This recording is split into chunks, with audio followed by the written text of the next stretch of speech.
Thank you. Thank you, everybody, for being here. And those who are struggling, have faith. We're finding a way to fix the problem, whatever it might be.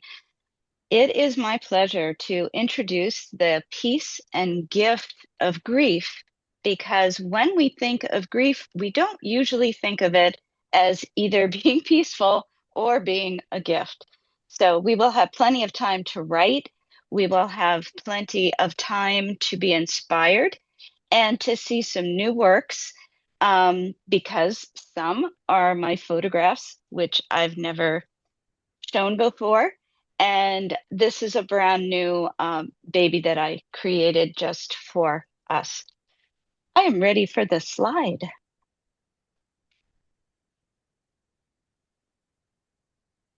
Great. Some people are trickling in. Oh, good, good, good, good. So the photograph to the right signifies a marker in my heart. It is the day that my mom passed in 1998. So, do I have to mark it this way? Don't I always remember it? Of course I do. Grief is always in the room for all of us. It is not seen in the same way, though.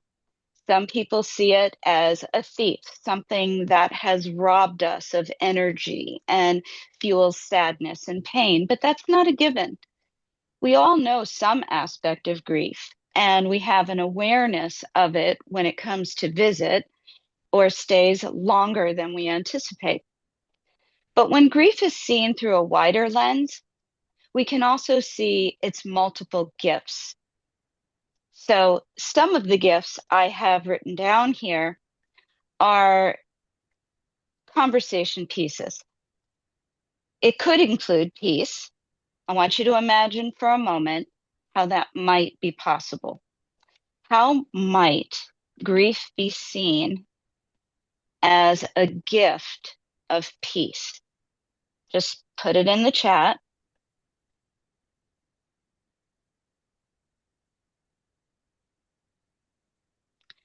Some people did not get a link that worked. I think we might have to send out a different link. I don't know how that works. Yes, we sent out a new link. Hopefully Oh, the people are wonderful. able to see it. Okay. So, how might it be a gift of peace? How might grief be a gift of peace? Anybody? Put it in the chat. A gift of clarity, inspiration, purpose. Sometimes it's good to let go. The person's suffering. Excellent, Renee. Do we often say, oh, what a relief, they finally died? Usually not. We express it in different ways, and usually we have a ritual or two or three that goes along with grief. In our culture, we typically have funerals, and it may give us a sense of closure at a funeral, for example. But is that when grief ends? Does anybody know the timeline for grief? This is a trick question, by the way. Trick question. What is the timeline for grief? It is most definitely subjective. Anybody else? Forever. Yes, in many ways, forever. And in many ways, there isn't one because it's something that is an expression of love. Grief continues as the love continues. So it is the permanence of love, and the ability to heal through expressive writing can be quite a magical salve, as many of you already know. How many of you write on a regular basis? I'm probably going to see a whole bunch of hands up here. Good, good, good, good. I am currently involved, and I know some of my contemporaries are as well, with the Stafford Challenge, which means we are writing a poem a day for a year. And that's quite an undertaking, but not if you think of it as breathing. And that's how I do think of it. A way to just write down some thoughts, throw things out onto the page, and release. If I may have the next slide, please. So I love to just dive into the writing. 3 minute sprints are usually the fastest way to get, the topsoil moving so that we can then begin to plant, right? Um, the Stafford Challenge is something that William Stafford, a great writer, and his son, Kim Stafford, have proposed a couple of years ago because something William Stafford did, who was also a poet laureate and a phenomenal writer in and of himself, um, to write every day, just put down bare bones, just be true to yourself. I always have a trusty, handy du jour, journal du jour, ready for writing. I always have a composite of different colored pens just to make it interesting for myself and also to show the difference in the writing. You can do this any way that you like. You could write one word, you could write a sentence, you could write a song lyric. Maybe it's something you saw. A question that I used recently was, what is your confidence wearing today? What does your confidence look like today? That's a fun sprint. I'm going to give you a bunch of sprints, but let's start with what are some truths that you have learned from grief? So that's our first 3 minute sprint. So I will time us and I will let you know when we have a minute left. So, what are some truths you have learned from grief? We have 3 minutes and go.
For those just joining, we are doing a 3 minute sprint on what are some truths you have learned from grief. You can do it as a list, you can do it as a paragraph, does not matter.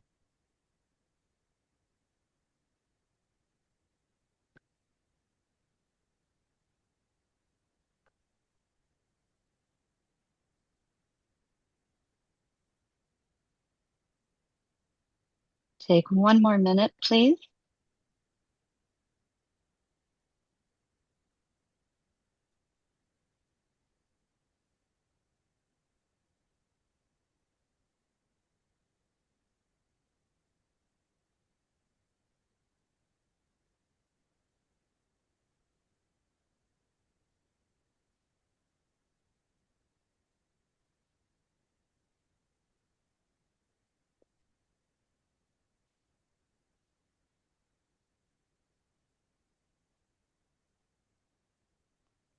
and just bring it to a comfortable close for the moment.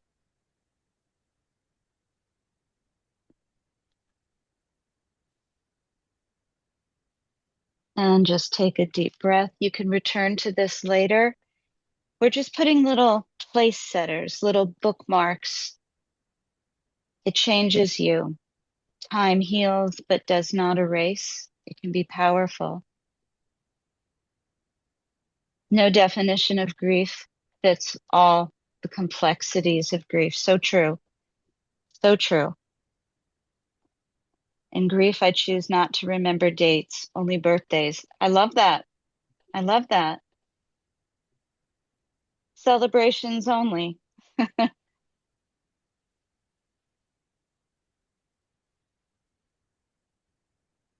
Sorry, Blake, you had so much difficulty. We all did, other than Sophia and I. We got here about, oh, I don't know, 15 minutes. It's okay. Grief is love with nowhere to go. Beautiful, Joy. Beautiful. Anybody else want to put a couple of things in there? Yeah.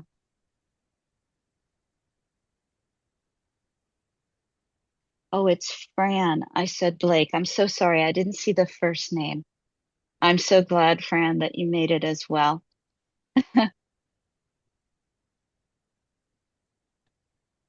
Ah, Yan Yan. Hello. Me too. I don't know what went wrong. Nobody does. We're figuring it out. There are 31 people that are supposed to be here. So at some point, we will be joined by a lovely crowd.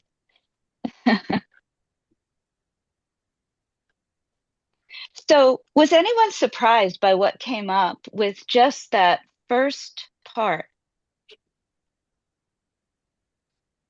What are some truths you've learned from grief? Grief is a phenomenal teacher, by the way. Hard tester, really hard tester. Does not give easy A's. Oh, you had to register now to get the correct link. Oh, that might be what it is.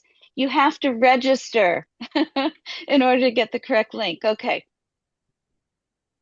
take it up with administration. The realization that the person will not return no matter what I wish for, and those realistic dreams where it seems so lividly true, right? That they're right there with you. I love how certain people call it an alleged death. I've adopted that as well. Meg Fally gave me that. Because a person is more with you once they have passed from physical form because they're not limited by physical form anymore. We don't really see it as a limitation when we're living it because that's all we know. But when we're taught something different, it's like, oh, I need to adapt, I need to adjust. Don't believe any lies that you will hear that grief has a beginning, a middle, and an end because it doesn't happen quite like that. It just doesn't. There are some lies that you have lived because of grief. And this is just part of the conversation that we're having here that I'm also learning from all of you. Are there dates, anniversaries, or times of year that are especially poignant due to grief's teachings? Um, Thank you, Facebook, and all the photos that come up, you know, the ones that I don't want to remember, but they're there nonetheless. Oh, a year ago on this day, or 5 years ago, or 10 years ago. You want to feel old in seconds flat, you know, follow that diatribe, and it'll make you feel differently about some things. Yes, I think that many of us are indeed stronger than we ever thought once we go through a grieving process. Love doesn't die, that's certain. Um, it's a great perspective to own, isn't it? That love lives on because grieving is technically the last act of love that we have for someone who has died. It's always in the room, like I said. For some of us, it's almost like a best friend. It reminds us of the uniqueness that we've experienced due to the people, places, and things that we've experienced that may be there in different form now. Even people who care, when we are mourning, they sometimes say hurtful things. How true. So, here are some of the things that you may have heard. They're in a better place now. How many of you have heard that? Yeah. Well, at least you had them for that length of time. Or they're not suffering anymore. Like all of a sudden, these experts come in and we know why they're saying what they're saying. They're uncomfortable. So they're doing everything they can, they think, to make you more comfortable. What's one of the best things a person can do when a person is grieving?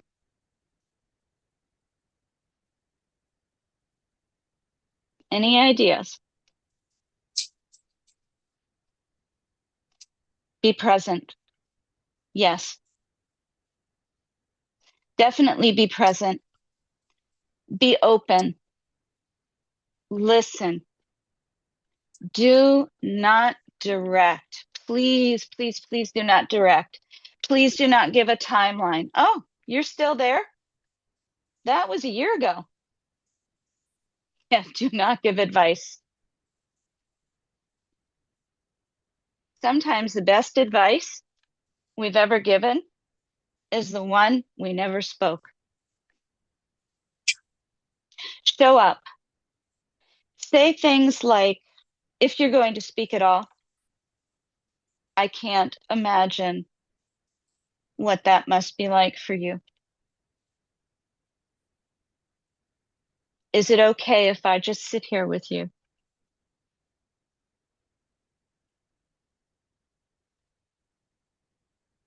How many of you have been the recipient of a friend who knows how to grieve with you? I hope I get a yes from everybody. Yeah, I hope I get thumbs up.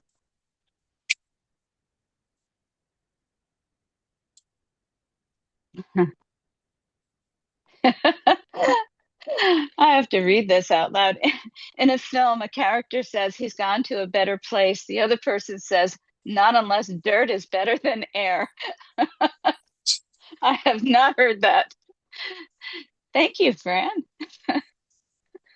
I do not know that one. All right, let's move to the next uh, wonderful, next wonderful place. So there's a fabulous, fabulous poet. Many of us in the field are familiar with David Whyte, who has this beautiful Gaelic accent, which I will not try to imitate. This is a photograph of mine that was taken when the sun was beginning to rise, actually. And this is a poem about faith that I will read to you. And as I read it, please feel free to jot down any words in particular or phrases that speak to you. Faith. I want to write about faith, about the way the moon rises over cold snow, night after night, faithful even as it fades from fullness, slowly becoming that last curving and impossible sliver of light before the final darkness. But I have no faith myself. I refuse it, even the smallest entry. Let this, then, my small poem, like a new moon, slender and barely open, be the first prayer that opens me to faith. Mm.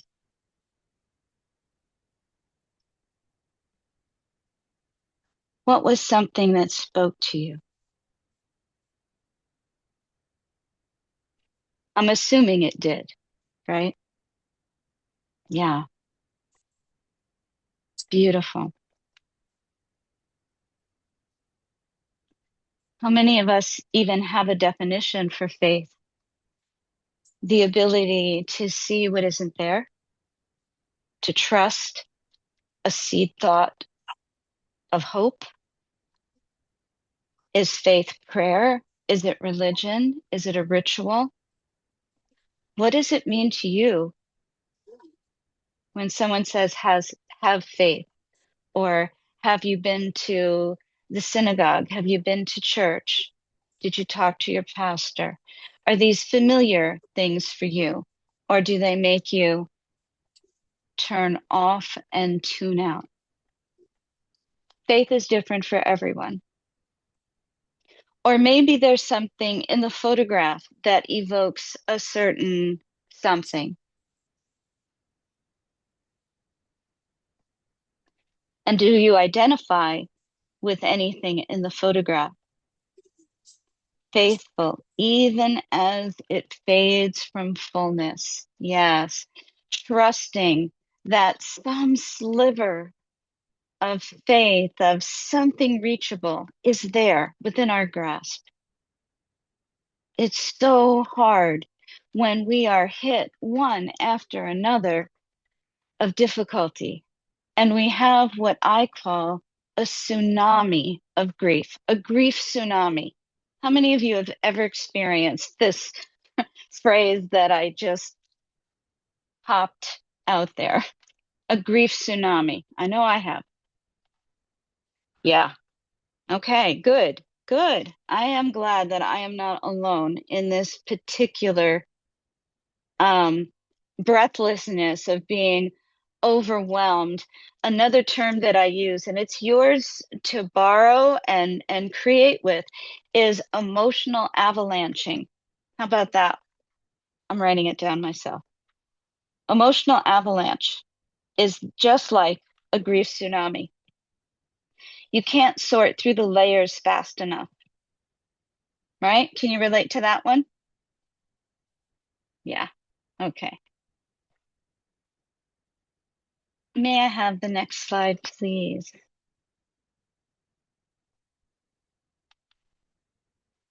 This particular poem speaks to the unknown forces that help to illuminate the dark spaces where loss and grief can reside or even hide.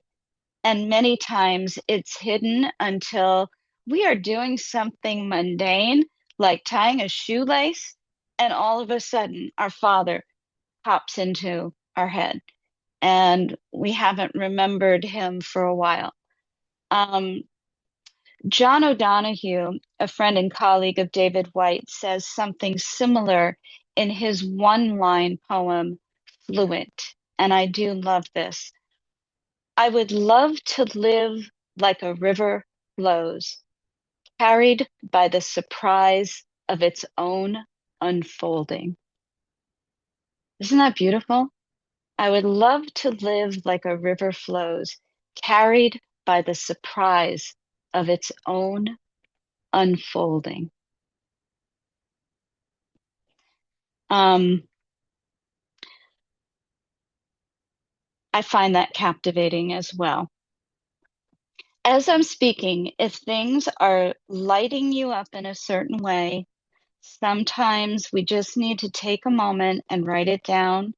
I do have here that sometimes the faith leader is present in our grief and mourning, which is a great fill in for looking for someone to lead in a certain sense, or agree, or support, or guide. Faith and institutional faith differ, and often the faith leader is what you refer to as an expert on a good day, but many times they are not helpful because sometimes they don't even know who the deceased was. And they're using generalities that are quite insulting. It's like, no, Bob never liked playing poker. What is he talking about? And it can feel worse. So follow your muse. Yes, that is a great book also. Um, follow your muse. I love that one. I took both of these photographs. They're quite different, um, but they have to do with waiting in a sense. So this was taken, the one on the left was taken on a ski slope um, in Snowmass, Colorado. And I remember stopping to catch my breath, and I looked up and went, whoa, it looks like an eye. It looks like a sun. It looks like this. It looks like that. And I was just so grateful to be able to capture it in that moment um, because I was waiting for someone to catch up with me on the slope. And all sorts of poems came in that one solid moment.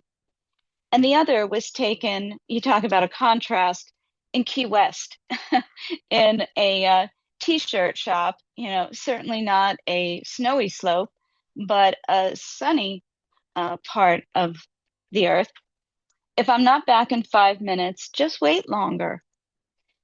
Sometimes we are waiting on grief to do something. Come on, grief, leave me alone already. It doesn't happen like that. We can be active in our grief.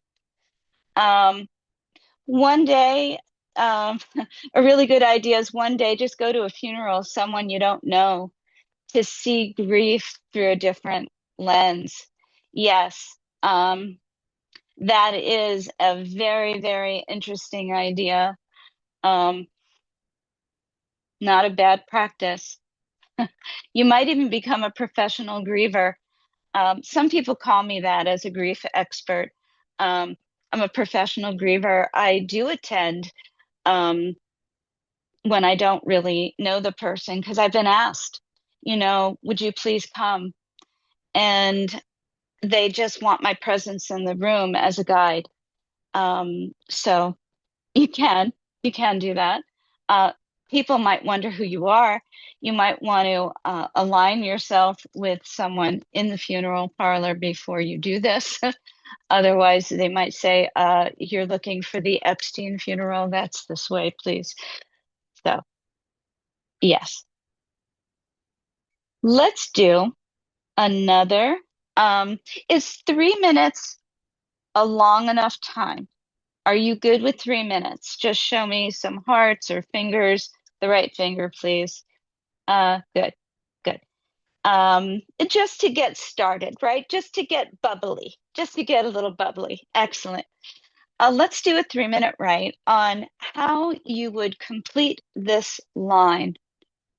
I would love to live, dot, dot, dot. All right. A 3 minute right starting now. I will time us.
You could also put it in the chat if you prefer. I would love to live.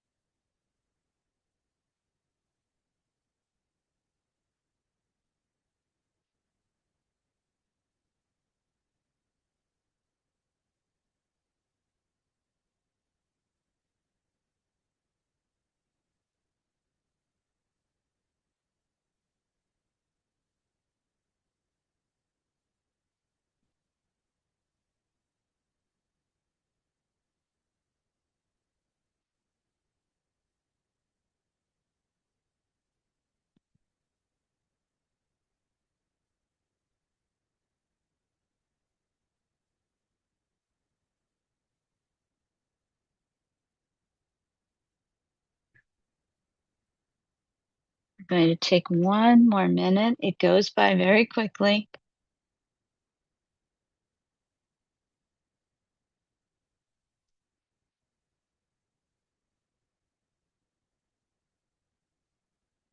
And these are just little placeholders, right? We can't rush inspiration. And bring it to a comfortable close just for this moment, knowing you can return to it anytime, anytime, and it'll be there percolating still. So some have said, I would love to live like a wave forming in the sea, caressing the shore and returning evermore. Beautiful. I would love to live one more day and then another. Ah, me too. Me too. I would love to live as my younger self with all these lessons of time. Beautifully stated. I would like to live a sunny skies with only occasional clouds to make sure rain nourishes the earth. Beautiful. I would love to live sharing, exploring different cultures, art, languages, religious ceremonies, fundamental beliefs and differences rather than this salafistic destruction permeating our world. It makes me so sad. I hear you. I hear you. I would love to live in Florida. Come on down, like a tree with the sun always shining on me, bounding in unending joy with the horizon at the sea. What beautiful imagery you are all creating. This is lovely. How many of you are already living the life you want to live? Little smatterings, I hope. I hope. This is in addition to the way I am currently living. I would also, yes, yeah, I did before COVID. I hear you. My life is ever different because of that as well. All of us are changed in some way because of that. Yes, that's an even bigger grief, is it not? The grief that keeps on giving. Yes. Um, yes, yes. I understand. I hear all of you. I love this symphony. All right. Um, were any of you surprised by anything that bubbled up in this particular rite? I would love to live. How many of you found that to be a complete sentence? You see, those ellipses that follow are also tricky. I also use it as a sentence stem or as a sentence statement. I would love to live! Exclamation point. I would love to live as the wind and be one with it and the elegance of the wind. That was something that just chimed in. Anybody else? All right. Can we move to the next one, please? There is no right or wrong way to do grief. It's almost like a verb, right? Are you grieving in the right way? Um, I don't know. I just kind of bumble along, even as an expert, and hope that whatever it is that I am showing someone is relevant and helpful. Above all else, do no harm. That's a creed that physicians have, and I feel the same way.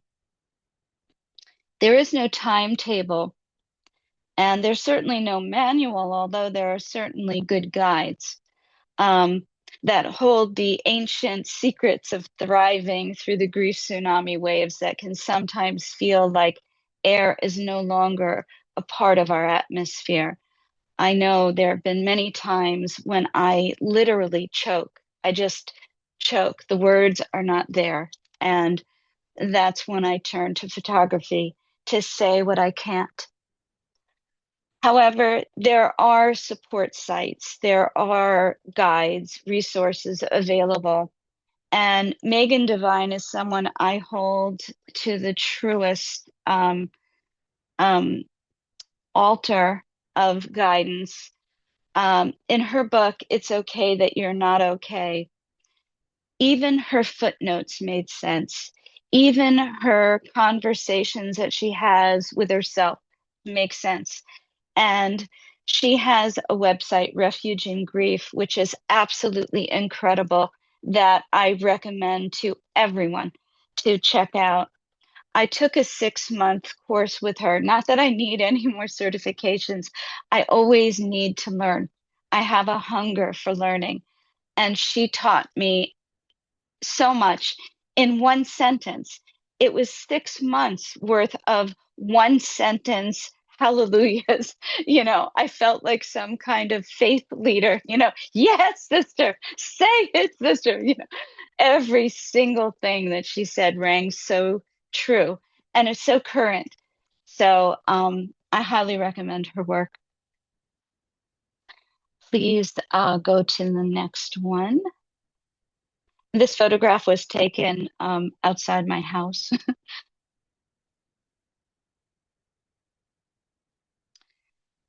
Um, Before we go on to that one, um, yeah, it was a whole sentence. I wanted to go to the chat for just a moment that I want to live really is a whole sentence. And some people are surprised by how much joy it felt writing it. Yes, yes, it's quite an affirmation, isn't it? It reminds me of Neil Diamond's I am, I said, right? I am, full sentence again, right? I am, I said, to no one there, and no one heard, and no one cared, not even the chair. Do you know he was referring to his therapist? I thought the chair just meant, an object, but maybe that's how he felt about his therapist. He had his moments. Yeah. Very, very good comments. Thank you. Some of you may know this poem, and some of you are reading it for the first time. I want everyone to pretend that you've never seen this poem before and close your eyes as I read it to you. God says yes to me. I asked God if it was okay to be melodramatic, and she said yes. I asked her if it was okay to be short, and she said, it sure is. I asked her if I could wear nail polish or not wear nail polish, and she said, honey, she calls me that sometimes. She said, you can do just exactly what you want to. Thanks, God, I said. And is it even okay if I don't paragraph my letters? Sweet cakes, God said. Who knows where she picked that up? What I'm telling you is yes, yes, yes.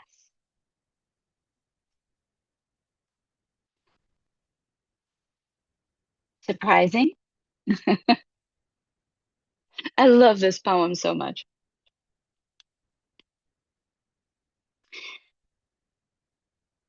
Was there a line or even a title that spoke to you? Put it in the chat, please.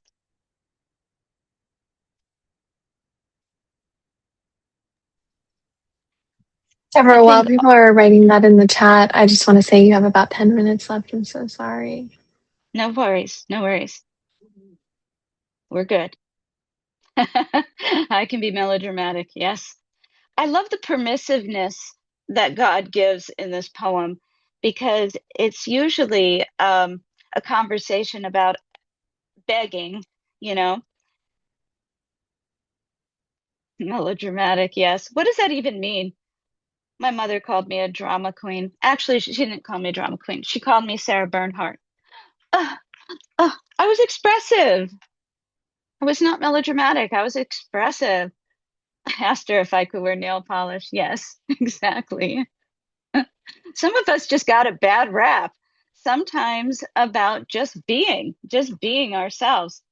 So there's a writing prompt of I say yes to. So we will take 1 minute. 1 minute. What do you say yes to? All right. We have 1 minute to write. 1 minute sprint. On your mark, get set, go. I say yes to.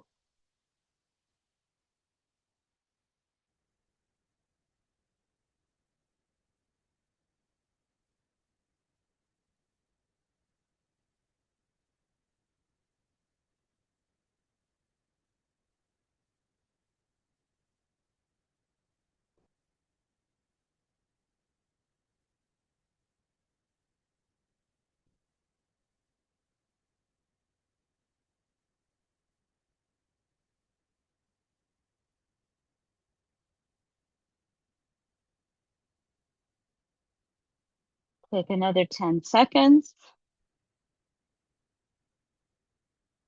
That's what happens when we have fun.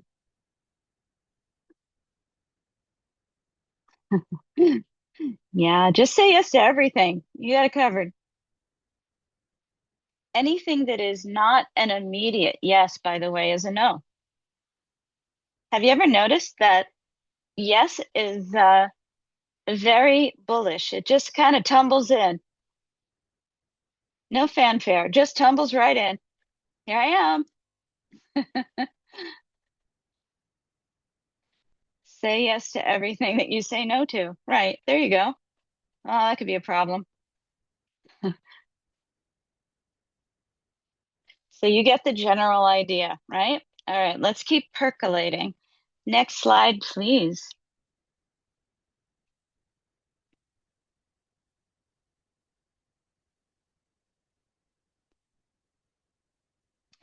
Believe it or not, I took this in 2015. It is not AI generated. I love squirrels. There was a place I used to go to that when you were waiting for your breakfast, they would give you a bag of peanuts. And this friendly fellow also was a baseball player, apparently. Anyway, good catcher. Sentence stems or prompts for further exploration. This is not for now, it's for later. I used to think that grief was blank, but now I know blank. And the reason I put this one in is because without reflection, without lessons learned in the in between times, we don't really know the fullness of grief as a teacher. So when we look back and think of how we used to think about grief, it means there's been a change agent. There's been some kind of chemistry, mixology, some other kind of love bubble that happened that brought us to another respectful place or understanding of what grief is or was or continues to be. And I love the idea of knowing something, anything. Talk about grief confidence, you know? I used to think that grief was, I'm just going to make this up, gelatinous, evil, slimy, gooey thing that I could not get rid of. It was barnacled to me. But now I know that's bullshit. Yeah, pardon my being honest, right? Now I know that's a wall that I need to break down, break through. So it could be anything like that. I know some people are writing in the chat. Um, I used to think about grief, but now I know. Oh, I used to not think about grief, but now I know. Yeah, now I know grief, right? I used to think grief was temporary, but now I know it is seasonal. Yeah, it might be for some people just that. True. The next one, please. I hate leaving that little guy. This is actually a book, and I love the spines of these books. And I love Nothing Rhymes with Orange. And my brother, who is on this call, um, made me put this slide here. He didn't even know it. Ages ago, when I was only a poetry therapist, I had a pager, a beeper. Everybody remember beepers? I'm old. I will be 71 my next birthday in 2 months. Yikes. It's okay. My older brother is always going to be older than me. And one day I was visiting my brother and my pager goes off and he starts laughing. I said, "What is so funny?" He said, "I'm trying to imagine what a poetry therapist emergency might be. Quick, tell me what rhymes with orange or I'm jumping." So I put that in for him not knowing that he would be here. Thank you, Marvin. Timing plays an important role in grieving, especially as it relates to what ought to be said or remain unspoken. Writing almost always provides an outlet, so we can edit, direct, pause, rewind, or fast forward as necessary. Next one, please. Almost done. New bones. We will wear new bones again. We will leave these rainy days. We will break out through another mouth into sun and honey time. Worlds buzz over us like bees. We be splendid in new bones. Other people think they know how long life is, how strong life is. We know. So, to that person who said, "We know," yes, you were resonating with Lucille Clifton's New Bones, one of my favorite writers of all time. Next slide, please. So just so I have time to get to any percolations, please know that grief is not a problem to be solved. It's an experience to be carried. And that's from Megan Devine. So I do thank you so much for your participation, your patience, your creativity. I know a lot more people were scheduled to be on. Maybe we can have a repeat performance sometime or whatever. I do have another program I'm giving. It's totally different from this one, but I hope you enjoyed my new kiddo that I'm test driving, and that you gained some knowledge. Could you please show the previous slide? Yes, yes, yes. Can we? Can we show the previous slide? Somebody, I raced Marvin. through the Lucille Clifton. Yeah. Can we put that last slide back up? Yeah. Thank you. Yeah, this one of my favorite places to watch the sunset is a block away from my house. And during COVID, it was my solace. It's a place I return to in my brain when things get hectic. Um, yeah, it's a fabulous poem, New Bones. If you've never seen this one before, yes. Thank you so much for putting the slide back up there. Sophia, I can't do any of this without your wizardry. Emma too. Oh, Yes. thank you. Um, well, thank you so much for that beautiful presentation. I'm glad everyone here was able to participate. This is recorded and will be uploaded to YouTube for those that didn't get to participate. And as Deborah mentioned, she will have another one, and we have many more virtual workshops open as well. The issue should be fixed, so hopefully you join another one of those and also get to participate. I want to say a quick thank you to our sponsors here. And also, I wanted to mention that we are having this year a closing ceremony, and we hope you guys can participate in it. It's not mandatory or anything. We're hoping that people are able to share poems that they didn't get to in their virtual workshops, or just see what other people wrote in their virtual workshops. So we hope you get to join. It's just a sweet ceremony that we're going to have a big event on online. And also, if you scan this QR code, you could get a chance to win a poetry themed care package. If you give us some feedback, whatever feedback you have, we'd love to hear it. We always want to do better every single year, and we love hearing what participants think about our events. So thank you so much for joining, and I hope to see you in another one. That is wonderful. Thank you, everybody, as well.